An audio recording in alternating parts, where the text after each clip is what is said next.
All right, in this video, we're going to discuss how to set your marketing budget up for the year to come. If you're in business and you have been going back and forth about what should my marketing budget be, how should I allocate my funds, what's my customer acquisition cost, my cost per lead, how do I actually reach my goals with my marketing budget? In this video, I'm going to break down two different ways to calculate your marketing budget. I'm going to give you a very succinct one that businesses use when they're really looking to scale. And then I'll also just give you a basic one that people use when they're trying to just establish what the number should be for their marketing budget. Real quick, I'm Phil Risher. I'm the owner of Flash Consulting, and we work with local service businesses to help them increase their sales and keep their schedules full. And on this channel, we share strategies and ideas to help you grow your business. All right, so let's get right into this. So we're going to look at the first way, which is to start with your goal.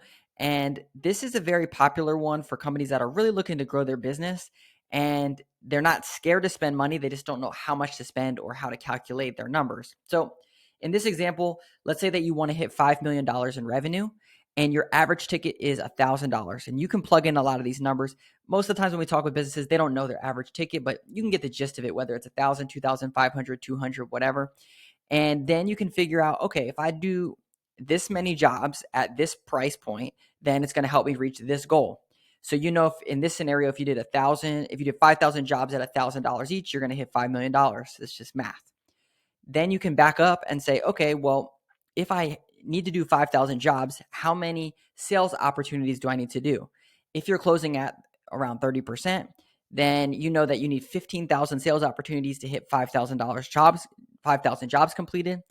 And if you are converting your leads, like your calls or your web forms into at 50% into actual sales opportunities, then you know that you can work backwards into this number. So what does this mean is that if this is your goal and this is your numbers, you have 30,000 leads, you book half of those into sales opportunities. So now you have 15,000 sales opportunities, and then you convert 30% of those into jobs.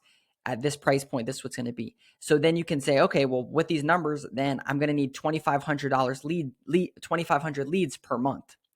And so there's a million ways that you can get leads, right? You could pay Thumbtack, you could do SEO, you could set parameters for your digital marketing company to hit certain thresholds and certain lead counts. And so you're really trying to just generate leads. And then you know that if you generate these leads, take quality aside, then you can start to figure out your numbers onto what is the actual numbers into this. But this allows you to back into how many leads do you need per month, and more importantly, how much is going to cost. I'm going to give you the cost in 1 second, but just work backwards into this. So once you get to this point, now this is one piece that a lot of people miss, this number right here, but I'm going to give you some benchmark numbers, and that is your customer acquisition cost.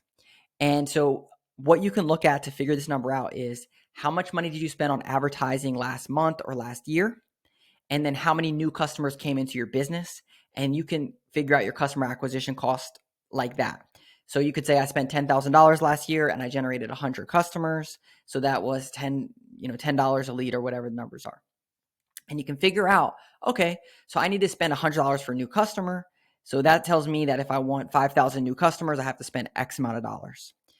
The other thing that you can look at on this is your cost per lead. And I'm going to give you a good benchmark for this. So if you go over here to Google Local Service Ads, and I'm not saying that you have to run Google Local Service Ads because I know that they're very competitive in a lot of markets. But what I am saying is that if you wanted to see how much should a lead cost you in your industry, if you were to go here, and let's just look at carpet cleaning, for example, this is telling us that on Google, a lead costs $23 to $35. So let's just take $35 in this instance, and let's say we needed 2,500 leads. If we did 2,500 times 35, 2,500 times $35, that would be $87,000 that we would need to spend to get that many leads. Now, I'm not saying that should be your marketing budget, but what I am saying is that if all of your marketing is based off of just paying for leads, that's what you're going to have to look at.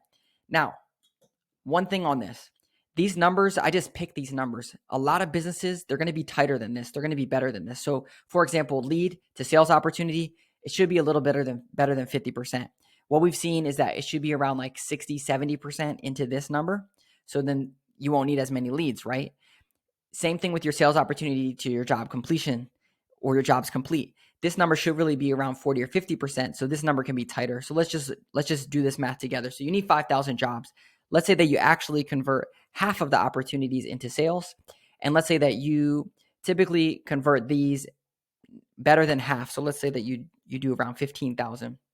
So at 15,000 leads in the entire year, then you're going to need about whatever that is, like about 1,000 leads per month. Now, 1,000 leads per month may sound like a lot of leads, but if you look at all of the different channels that you're bringing in leads from, this could be reoccurring, returning business. This could be new customers coming in, right? With a $5 million, this is going to be a pretty large business. So let's look at this for a smaller company. Let's say that you're doing $1 million and you're looking at $500 on your average ticket. That means that you need to complete 2,000 jobs. Let's say that you typically, when you go out to a job, you're going to convert it almost 100% of the time. So let's just call it 2,000 sales opportunities. This is more like your typical carpet cleaning company that you go out, you sell it every single time, and it's usually around $500. And then typically a lead to close, you're about, let's say 80%. So let's just call this 3,000 leads. So let's say that you need 3,000 leads. Let's do 3,000 divided by 12. That's going to be 250 leads per month. 250 leads per month. And let's take that same example of Google local service ads, 250 times $35. That would be $8,000 budget. With that being said, if you were to set your marketing budget at $8,000 and you generate this many leads, and this is just off new customers, we're not even counting returning customers for this carpet cleaning example. And so this is how you can start to work backwards into what should your actual marketing budget be. And more importantly, how can you tighten up these numbers? Now, I'm going to give you one other very simple way to do this, which is if your goal revenue is $1 million, or even if your current revenue is $1 million or whatever it is, what we found is that most companies are spending 3 to 10% of their revenue on marketing. So in that example that I just gave you with the $8,750 in ad spend or marketing budget, at $1 million in your revenue, that's little less than 10% off of those numbers. So if we times this by 12, that's $105,000 and you're at $1 million. So you're right at the 10% mark. And so that's high. That's going to be like a large growth, very targeted growth company is going to spend about 10%. There's companies that we work with that spend about 3, 4, 5%. And the reason is because they have such a solid brand that when we look at growing the business, they're not necessarily paying for leads. And we made videos about this before, but the lead volume is, it's not, you don't want to focus on the lead pay per lead model. You want to focus on building a solid brand. But when you're trying to figure out how many leads do I need per month, what's my marketing budget, and how can I figure out these numbers in order to reach my goal, that's how you do it. So if you want to check out some other videos on our channel, we talk about how to get more leads in your business. That's not just pay per leads. Some really quick examples are like building out your Google business profile, getting reviews, getting organic search online for local SEO, going to local networking groups, which is going to just build your brand even bigger. And so that's the whole point is to, and then the last one is to build your reoccurring and retargeting to bring customers back in the door, because a returning customer is going to decrease your customer acquisition costs significantly because it's going to be all branded searches or branded things coming in. It's not going to cost you as much to bring that customer in. And same thing with referrals. It's not going to cost you as much to bring in new customers because you have such good raving fans.